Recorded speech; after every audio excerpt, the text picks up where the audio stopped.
إن الحمد لله نحمده ونستعينه ونستغفره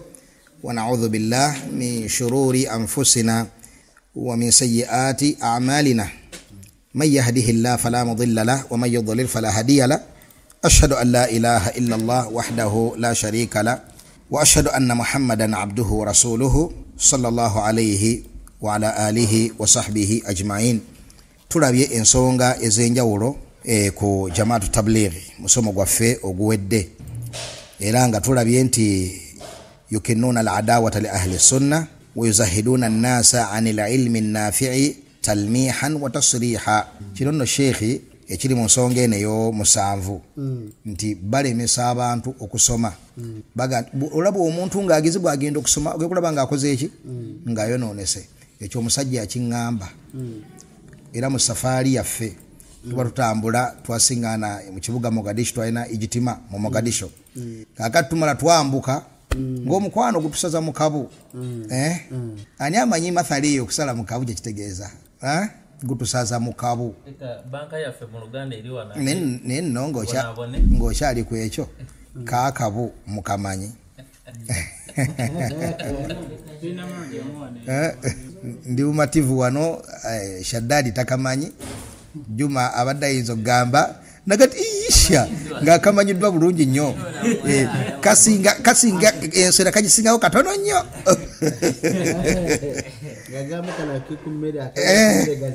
naye Abubakar kiyimba ssebo sheikh akabo kamanyi akakatono nnyo akasinga akaloolo akasinga akaloolo ako kabeera mu mafumbiro wali saaniiko oyo akamanyi atutasiza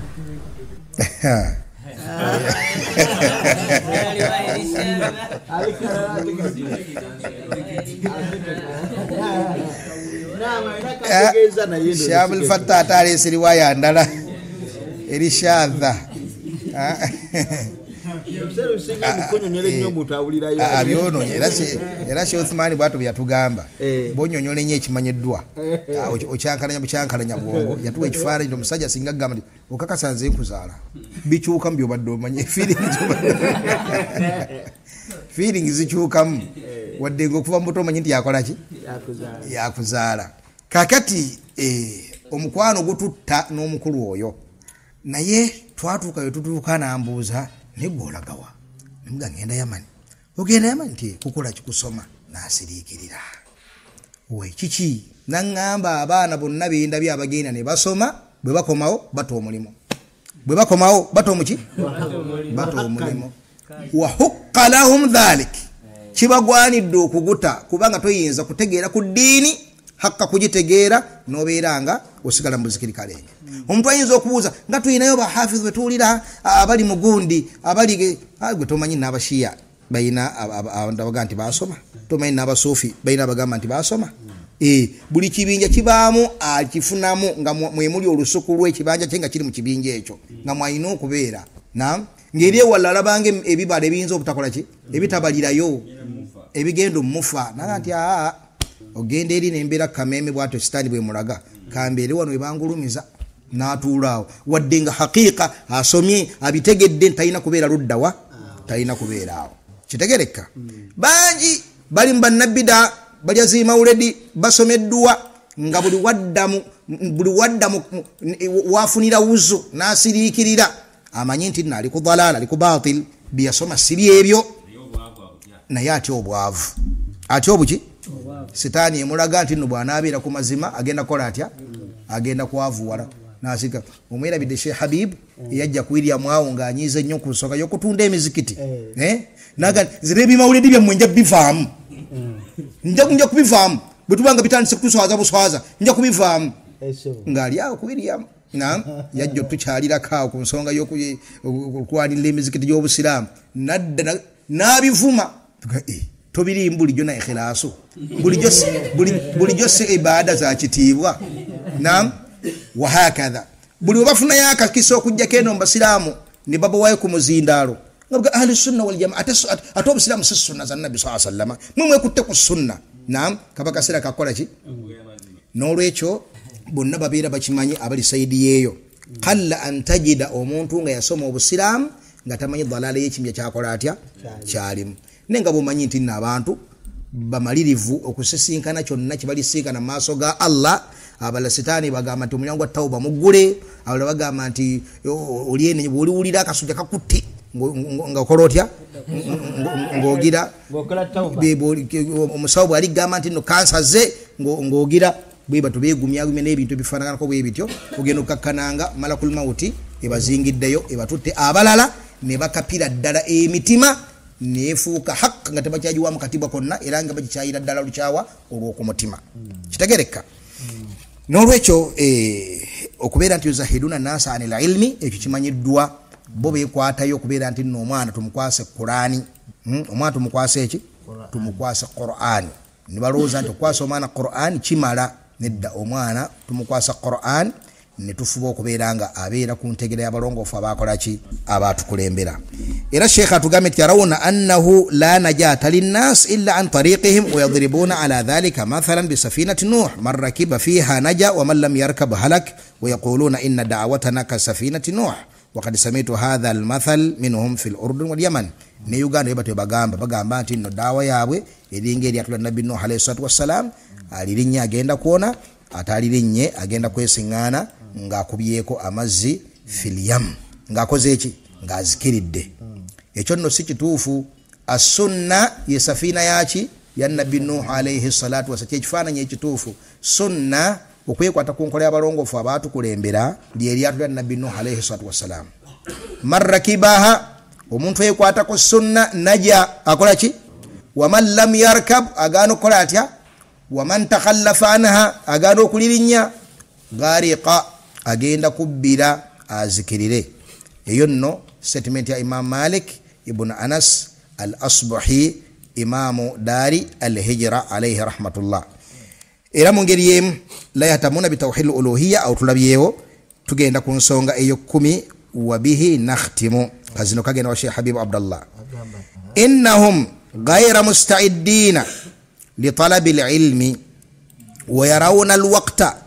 alladhi yusraf fi talabi al-ilmi da'ian abantu bano tebalina budde bwa kunoonya irimu era balabanga abantu abanoonya irimu bambi amala biseera bwe bayingira mu library ennene ne batunulira ebitabo ebingi nasiriikirira nga ye mukozi wa ddaawa mwatikirivu mu ggombolola abantu bonna bamanyi mu ggombola mukola ddaawa tatula nkuwadde wansi w'omwalimu okutereeza obulungi asana n'enjatula y'ebintu kakati ate nga sitaani maze omumatiza nti obusiraamu bwasomesezza bufaanana ng'obwabasahaba nam kati natunulira ebitabo bino wabikula bwatunulamu ate tabitegeera tamanyi makulu gaabyo nabikkako naga lwaki abasiraamu babonyabonya n'ebintu bino okubonyabonya umma n'ebintu ebifaanako bwe biti alaba ebitabo biyitirivu yalabanga ebyo naabath lwaki sitaani yabafundiza irimu mu kwogera obwogezi omuboozi ogwo n'okutokomoka omugambo ne balowooza nti eyo yeirimu ekola etya egenda okutaasa umma era irimu nabbi saa sallama gyajja nayo Sheikh Habib tandikira wa hafidhakallah ekituufu nti bonga bwe kyogeddwa Sheikh sibe tefutefu kusoma n'okusoma tebakukola ki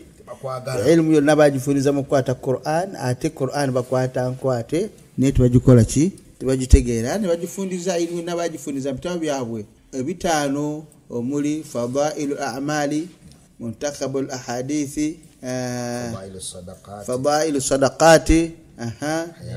hayatu sahaba neziya salihina nzivunu eyavunulwa mubiru salih mubiru ne nabida ne byobe bakola ki bitabo byabwe eddiini yonna bagifundiza omwo walidhalika ojja kubasanga yukthiru fihimul jahal obutamanya bungi mu bo bufumbekedde mu bo abasinga obungi tebamanyi bakaba ekiteetagisiza bakagamba amaziga gaabwe gomangu shaitani ega creating egaleeta omuntu nalowooza nti imani nenga imani ya jovu amaziga gasobola okuva ewantu nga si imani yegaleese amaziga galeetwa bulijjo atolawo omuntu alaba bulabi firimu n'akaabirako amaziga omuntu bamugoba mupiira n'akaaba amaziga n'ayibika olusi n'omutima owulidde kati naawe gasubu shitaani egakoleeta egaleeta waliwo ge banyumiza baleta ekijjulo ky'emmere n'agitunulira emmere n'agyetegereza eddakiika n'ogaa nti taata abaana nga tulya mmere bweyavaawo n'atulika n'akaaba nabuuza alakyagala nti ajjukidde mu mmere y'omujjana bw'abadde agikolako fikira ne mukaseera g'okulya emmere senga kale abadde aga nti alowoozezza ku muliro nakiki naye ate omuntu okulowooza kufikira n'okukola otya kale nno ebyo byonna mima yadullu ala jahli haula biraga nti baganda baffe abo tebamanyi obuyabuya bungi mu bo twegendereza abantu abo kubanga bambi abantu abasinga yagataruna bihim balaba tibannaddiini bagezaako kuteeka mukono balinamu bye bakwata mu ddiini ng'okuba omuswaki okendeeza engoye balikako ebirevu naye nga ebyo tesi ebikola eddiini ebikikola eddiini nzikiriza bafe okuviira ddala mu nzikiriza paka mbesigadde na wallahu almustaan kakati tugenze ku masala amalala agamba rahimahullah ونتقيد في فهمنا لكتاب الله وسنة رسول الله صلى الله عليه وسلم بفهم سلف الأمة من المحدثين غير مقلدين لأفرادهم بل نأخذ الحق ممن جاء به ونحن نعلم أن هناك من يدعي السلفية والسلفية بريئة منه إذ قد أصبح يجاري المجتمع في تحليل ما حرم الله كأصحاب عبد الرحمن عبد الخالق ومحمد سرور. نعم. أقام الشيخ مقبل رحمه الله نتقيد في فهمنا توكمك مكتجرة تجر الدين نابين تبير بيوكا لكتاب الله قرآني وسنة رسول الله صلى الله عليه وسلم لسنة زنباك صلى الله عليه وسلم تبير انتجرة توكمك نابات كلهم بلابتي بفهم سلف الأمة نانتجرة زبات كلهم بلابتي abalongofu minal muhaddithina banailmi ya hadisi betuga banailmi ya hadisi abagobira hadisi nazo mbaka Muhammadin sallallahu alaihi wasallam ngatuga manti ghairu muqallidina li afradin wabulanga te tuli goberera gobiro kwa kizibe buskuse kinomu kubo tibwabaina enyola obentegera ja tegedde akanyene entegera yaba kulembera banne tutugesiga tugana ne munsobi nedda bal na'khudhu al-haqqa mimman ja'a bihi tufu في بأهل السنة جماعة سلفوا أما زما تجاكم جناب الزناغو ونحن نعلم لا تشمعني بلونجي أن هناك من يدعي السلفية توامو مفهوم ما بيتا بسلف والسلفية بريئة منه ينغو بسلف ببالي ولا نيو nga beita basalafu naye nga ba ikhwani beita basalafu naye nga atiba khawariji nga beita basalafu naye nga basururi beita basalafu naye nga ba hizbu tahariri abo nabo batogende jakwesanga bita bachi basalafu Sheikh Shavagamba idh qad asbaha yujari almujtama fi tahlil ma harrama Allah bitun mitwanga irakati banja abazemu nga bahalalisa Allah biyafula haram nga abagoberizi ba Abdurrahman Abdul Khaliq ne Muhammad Sururi wanuseka abatani kila kakati abarungi abebitibwa hafidhakumullah teriyo kibinja mu bibinja ebigamba nti bikola nga bizira Allah tabaraka wa taala okujjako nga bina kyebisoma mu Qur'an oba mu sunna z'omubaka Muhammadi sallallahu alayhi wa sallam. Olaba n'omushia rafidhi bwaba akafuwaza Aisha radhiyallahu ta'ala anha asoma Qur'an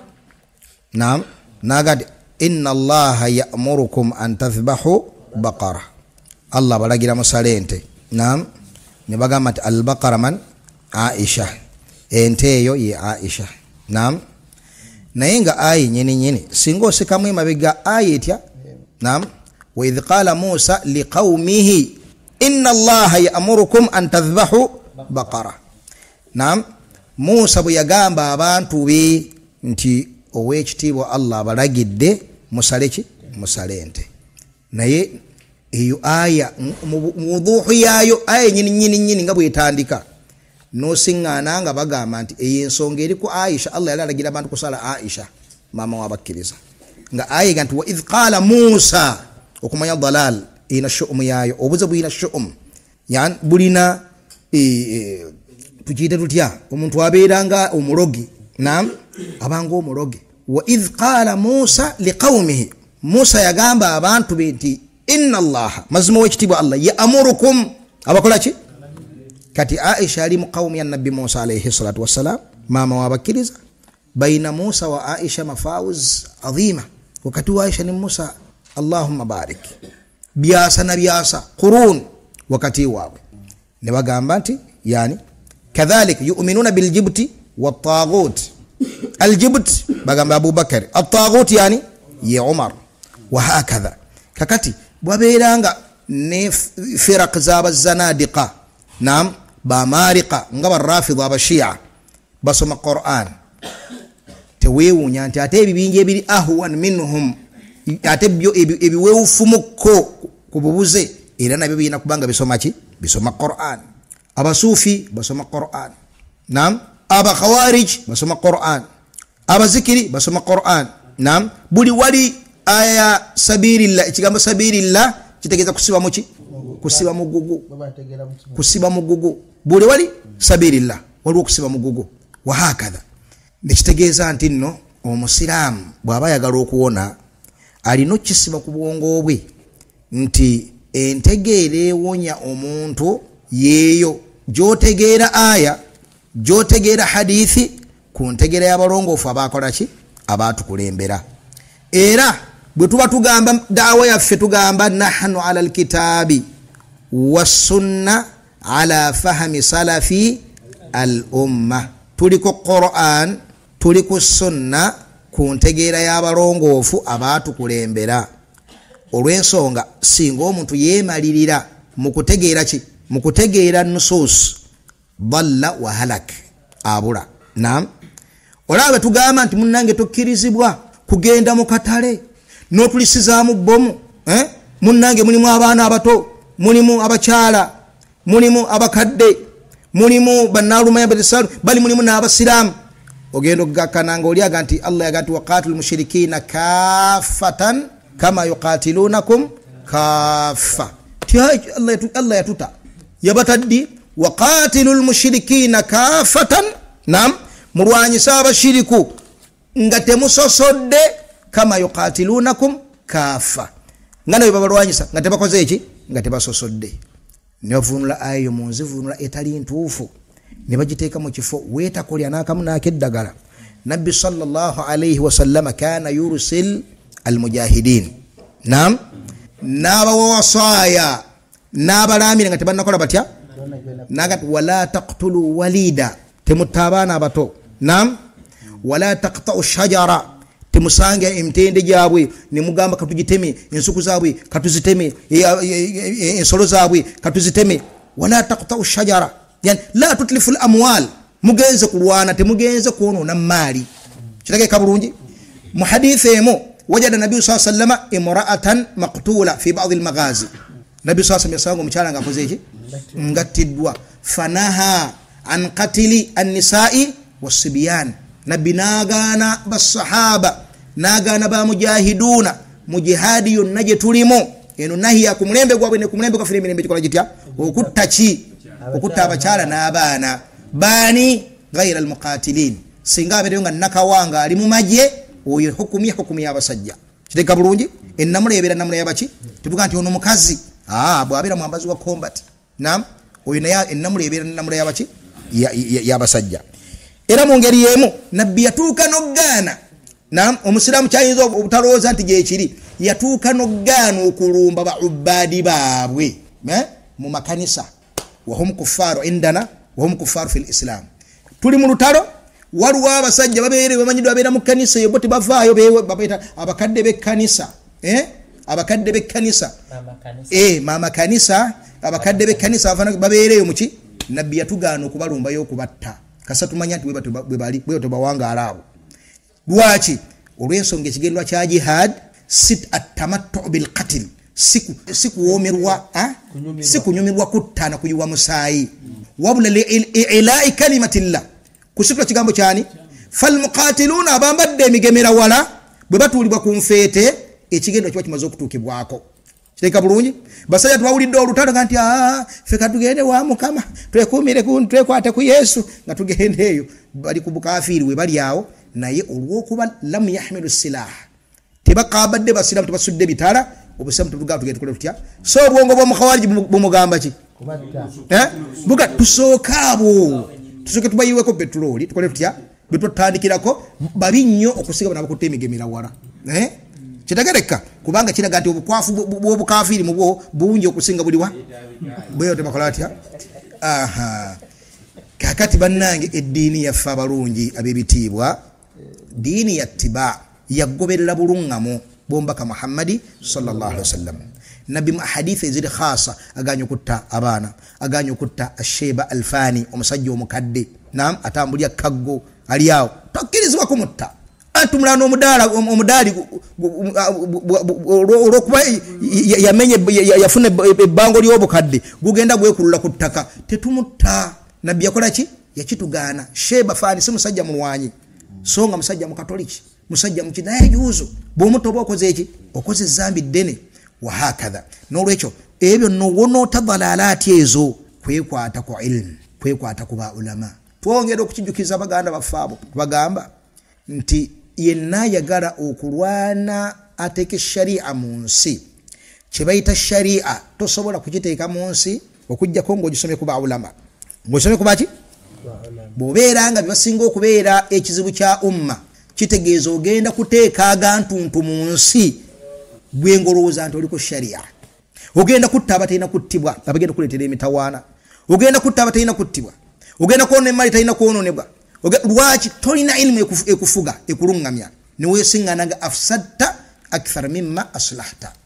era jihaadi ya nabbi tugiraba nga buli yatuukanga yaleetanga afiya abantu bajanirizangawo bakkirizangawo lwaki olw'ensonga baatunuuliranga enneeyisa y'abamujahidiina nam n'ebikolwa byabwe n'eddaawa yaabwe n'obwesimbu bwabwe nam ne balaba ate jawuru yaabwe ku basiraamu obulumbaganyi bwabwe n'obulyaza bwe bakola ku basiraamu ababanga n'emitima egirimu akalungi nga bawanika buwanisi ne beeta shahada obusiraamu ne busaasaana bwe butyo ensi yonna ne bugirya kitegereka bulungi olw'ensonga nti nno daawa yaffe tezimbiddwa ku vulumu tezimbiddwa ku buki ku bulyaza amaanyi kakati ebigambo bino Sheikh Mukbil alayhi rahmatullah byatugamba nti twekwata ku Qur'an ne ku sunna bifahami salafi al umma min al muhaddithin kuntege abalongofu abakola batya gaira muqallidina li afradihim wano wakulu nyoteeka wakasubi owange gwe omusalafu owange gwe ali ku daawa y'abalongofu abakola ki abaatukulembera omumanyi ne bwagulumira atya teriyo omumanyi gwe tusosolamu nam ne tumukuba abamanyi abasigadde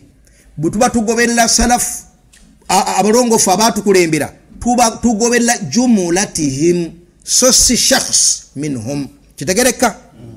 tugoberera jumulatihim so si shakhs minhum tetulina gwe tugamba nti gundi ne tumunyweza ne tumwekwatako ne tumukuba abamanyi abasigadde nga ma dhahaba ilayhi fa huwa alhaq naam wa ma khalafahu huwa albatil nga kiyalaba ge mazima ge yawukanako bwe buki bwe bulimba nedda munnange wabula ba imam ba madhhabu abana ngabo bamanyi balina aqwal kathira mutadariba balina ebigambo bingi nga bitomereraganye ono Shafi ensonga negira bwati Ahmad nagira bwati Abu Hanifa nagira bwati Malik nala bwati wono Shafi ne Ahmad na Abu Hanifa nabera ku kigambo kimu ate gunnala bachi ate wali guni nabera ku kigambo ayine guni ngali ku kirala ate bonna ne begatta ku nsonga ate bonna wa hakadha bwibtu ya madhhabu gafanana sibo kiri faman nuwali minhum ife twekwate kwani kubonna twekwate ku Ahmad nedda twekwate ku Maliki nedda twekwate ku Abu Hanifa nedda twekwate ku Shafi'i nedda twekwata ku bonna twekwate ku bonna na'khudhu as-sawab min aqwalihim fa madhhabu gaffe kyecho kitulaba kyateeba ewatuufu mu bigambo byabwe mu mbeera eyo Ahmad munene kubanga ine bituufu bingi bitulaba nti kigambo kituufu kirina Ahmad mu mbeera eyo Malik munene kubanga ine bituufu bitulaba nga ekituufu kikola kitya Abu Hanifa Shafi'i wa hakadha asobora okusigala nga al-muttaba'u huwa ar-rasulu sallallahu alaihi wasallam bombiri libali kawfe wagobella mbaka sallallahu alaihi wasallam nam bonna abo bali kawfe wagobella mbaka Muhammadi sallallahu alaihi wasallam idhan asigala nabbi sallallahu alaihi wasallam gwe bali bakolera ko ijtihadi kusomesa kwe ye munene nga bano tutegeera ddiini nga tusinzira mu istimbaataati zaabwe bakenenulanga batya obujulizi wahakadha kitegereka tetuyina mumanyi gwe twezingako bwe tuti lamu bamanya abakulembera wadde mbamanya abaliwo wadde amanya bagenda okujja oba Yamani Uganda Saudi tetuyina gwe tugamba nti gundi yewaffe kubanga kasogoberere engobere efaanaganako bwetyo ogenda kukumba hakki ye okukumbiremu ne baatilu ye kitegereka naye ate wali bw'obeeranga ogoberera nabbi sallam ne bw'obeeranga olabyenga endaba ye yentuufu olw'okugirabanga yeetebedde mazima g'omubaka Muhammad sallam naye nga si yentuufu nam olw'obujulizi aballawe bakubeera nti nno Allah oli gwe yawa tawfiiki ne ennyonnyola ye annyonnyo n'olabanga mu butuufu kyaliko kyekituufu osigala oli ku bulungi kubanga togoberedde ye nga ye wabula ogoberedde osiriikidde n'olabanga ennyonnyo gyannyonnyolamu olaba yesinga okubeera entuufu osigadde tuli mu taassubu kati kino kikulu nnyo bannange okwewala attaassubu okubaako omuwalimu gw'otikkira n'omwambaza engule kyagamba kyekyo bw'agamba banne wadde olaba nga bali ku ddaawa y'emu naye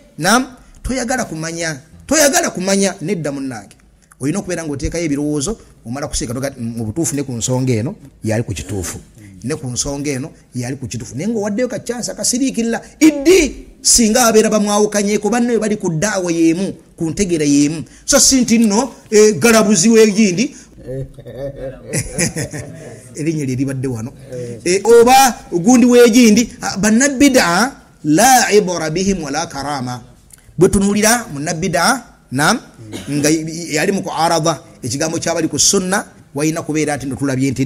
kituufu seeka wafe yakhalafiza haq kubanga munnabbidaa asobola okubayo n'amazima mbaleeterayo mithal ekifaananyi kimu nti Uganda Muslim Supreme Council Sheikh ne bannabbidaa okutwaliza awamu balina sunna gye batabaka ng'abasalafu baagigayaalirira ekyo nno kiri mina nawaadiri kiri mu bintu ebiri reya naye nga gyekiri osiŋŋaana nga mu jjuma ejjuma ng'ewedde batera nnyo okusoma sabbih isma rabbika al-aala ne surati ki al-ghaashiya bannabbidaa beekwata nnyo ku kintu ekyo eyo nno sunna ya nabbi sallallahu alaihi wasallam ate abasalafu baagala nnyo okulaga omuswafu oluvannyuma lwaki oluvannyuma lw'okusoma ejjuma n'abakwatamu awo n'atwala eyo n'atambuza mu ki n'atwala tekiri haramu ne oyawukanye ku sunna ya nabbi sallallahu alaihi wasallam tetusiima n'akamu n'akeddagala kubeera nti waliwo khisla emu yokka bweti nga bannabbidaa bagyekutteko ffe nga tugigayaliridde eyo nsobi kitegerekese oyina ewalla wangi ewokusomera Qur'ani mu kuwanvu yaako naye wano ewali sunna ya nabbi sallallahu alaihi wasallam tambudda ku ekyo kyekirimu obulungamu n'ebaraka kitegerekese nolwekyo mu bufunze bye binjagadde kukoona ku nsonga eno sheikha akonye wa nahnu na'lamu anna hunaka man yadda'i salafiyya agamba nti akimanyi bulungi nnyo nti waliwo abantu abali mu kifaananyi kya salafiyya era nga beeyita basalafu naye nga si baki nga si basalafu eyo bala teri mu Yamani oba Saudi oba ludda bwa yokka wabula newaffe gyeri nti waliwo abantu ababeeranga abakuma abeewa omulimu gw'okukumaakuma umma n'okugibudaabuda n'okendeeza omuliro n'obukyayi obuli wakati wa bannabbidaa n'abasunni ne batamanya nti obwo obukyayi ibaada gye tusinza nayo Allah subhanahu wa ta'ala eteekeddwa okubaawo kakati baagala bannabbidaa tebaba banyiivu ate n'abasunni nabo tebaba baki banyiivu ne babeera nga balina ebigambo ebifiitinga mu bannabbidaa n'ebigambo ebifiitinga mu baki mu basalafu bazimba ntindo building bridges aywa nga bateeka entindo okuyunga wakati w'abasalafu n'abaki n'abatali mutawaana gusobola okuvaawo nam eyo talawunu fi ddiini eyo yennyini gye bayita talawunu fi ddiini kwe kubeera dhu wajhaini okubeera ebyenyi ebimeka ebyenyi ebibiri eyo nawu mina nifaaqi nam kikambika bya bunnanfuusi okubeera ng'eri bw'osiŋŋaana bali nga obagira inna maakum innama nahnu mustahzi'uuna bw'otuukayo ina engeri gy'ojerega abasalafu manyi bo balowooza manyi bo basuubira manyi ffe tubabeeramu tulina engeri gye tubakwatamu sobologe ne mwe muwangala mutya nabo tudira tuyera bwe tuninga ya tuitinenge je tukola tutya tuinenge je tugiraje je tu era ne tusobola okugenda mu maaso ninga basajja bazibu nnyo tewangalikana basajja wanji seka kitiibwa si busajja bwangu kugamba bote bamanyi okujjako yani balina engeri entegeera efunze ebintu entegeera nfunda wahakadha buli kintu kitabu wa sunna akida bushira akida ogendo kakkana ngeno bafitingayo bulungi neno bafitingayo bulungi abonno tubagamba nti ekyo kyebalowooza nti eri bafitingayo neno bafitingayo kyababuza bubuza we bafitinga era besanga nga bali mu masaŋŋanzira amazima abantu abafaanaganako bwe batyo eno mbasalafu abasalafu babeera tebabaagala ate nga ne bannabida tebabeesiga era ne bwe beekola batya takwata kuba supreme mufti obwa mufti tebasobola kubomowa ne bw'atanaazala ku ddiini atya lwaki bamulabanga eno ayinayo ke yeetisse ku saidi eno percentage gyeri saidi eno ate bo baagala mukhlisu tebagala kirumira mpuyi bbiri baagala mukhlisu ate benke baagala mwesimbu musajja waffe oyo kweri atatutawanye anasoma ruwaha wahakadha ate neno mbasalafu tumutunuulira tulabanga ayagala yeza dalasa zokka nga zayagala yenu nga n'ebigambo byayogera ayagala za dalasa kaku ebigambo byayogera ku sunna ebyo nagira za dalasa zayagala luddawa eno kubanga zo za buli lunaku eno waffe abantu basoma tetumulaba mu bwesimbu mu ddiini ogenda okakkana nga bwatu bwafaanana obwesimbu hatta ne bw'obeera ng'omuntu abulina fil baatili mu bubuze munnange busobola okubaako ekibala kibumuwa tibatuukugega ti ono musajja waffe tumuteeke wano so nga obwesimbu buli mu baatili naye mwesimbu ku bwo ate ne ku saidi n'abulako gyakola atya n'olwekyo abalungi tunywerere ku busiraamu tubeere beesimbu wakati waffe ne Allah tabaraka wa taala tumanye nti obwo obwesimbu omubaka sasa bwe yayita annasiha addiinu annasiha kirimu amakulu ga nasiha eri ne ba ulama baga eddiini bulambulu bwesimbu bulambulukufu mazima ge makulu g'ekigambo annusuhu fanasahani binusuhin nampa nasiha ng'eva ku mutima ddala nga kyaŋŋamba kyekyo addiinu annasiha so sinti kubuulira bubuulirizi wadde nga naamu era eddiini ezimbirwa kuki kukubuulira n'okwejjukiza n'okwewabula nekifaanako bwe bityo ne aga amakulu bawulage basinga okurakkazaako mu hadithi eno addiinu nasiha eddiini bwesimbu bulambulukufu mazima wahakadha n'olwekyo baganda baffe babalina enkola ey'okutalawana nkola yakabenje ennyo mu ddaawa kati naanokola wano abasajja bano Abdurrahman Abdul Khaliq ne Muhammad Surur abonno be bamu ku bahizbiyina abanene Muhammad Surur ya Saudi Arabia namala nagenda e Bungereza ayina abagoberezi bangi bayita basururiyuna abonno bayagala okugatta wakati wa ikhwaniya ne salafiyya kyebayita sururiya sururiya bamanya nti bawula bavumiridde ikhwanul muslimin ne daawa yaabwe eri siyasi kakati bone baagala baleete ekintu ekiri wakati ekisika ku daawa ya ikhwanul muslimin nekisika ne ku daawa ya salafiyya eno waliyo ebirungi ebiriyo neno waliyo ebirungi ebiriyo byonna katubireete tubiteeke wakati ne bakola ekiyitibwa assururiya abagwezi omusajja ayitibwa Muhammad ibn Surur kakati era mu ngeri yemu mu basajja abali ku daawa eyo mwe mwali Abdurrahman Abdul Khaliq n'aballa min ad-dhullal abadde ku mulembe guno abo bayitirivu nnyo hadith wala haraj wafaqa Allahu al-jami' lima yuhibbuhu wa yarda alhamdulillahi rabbil alamin.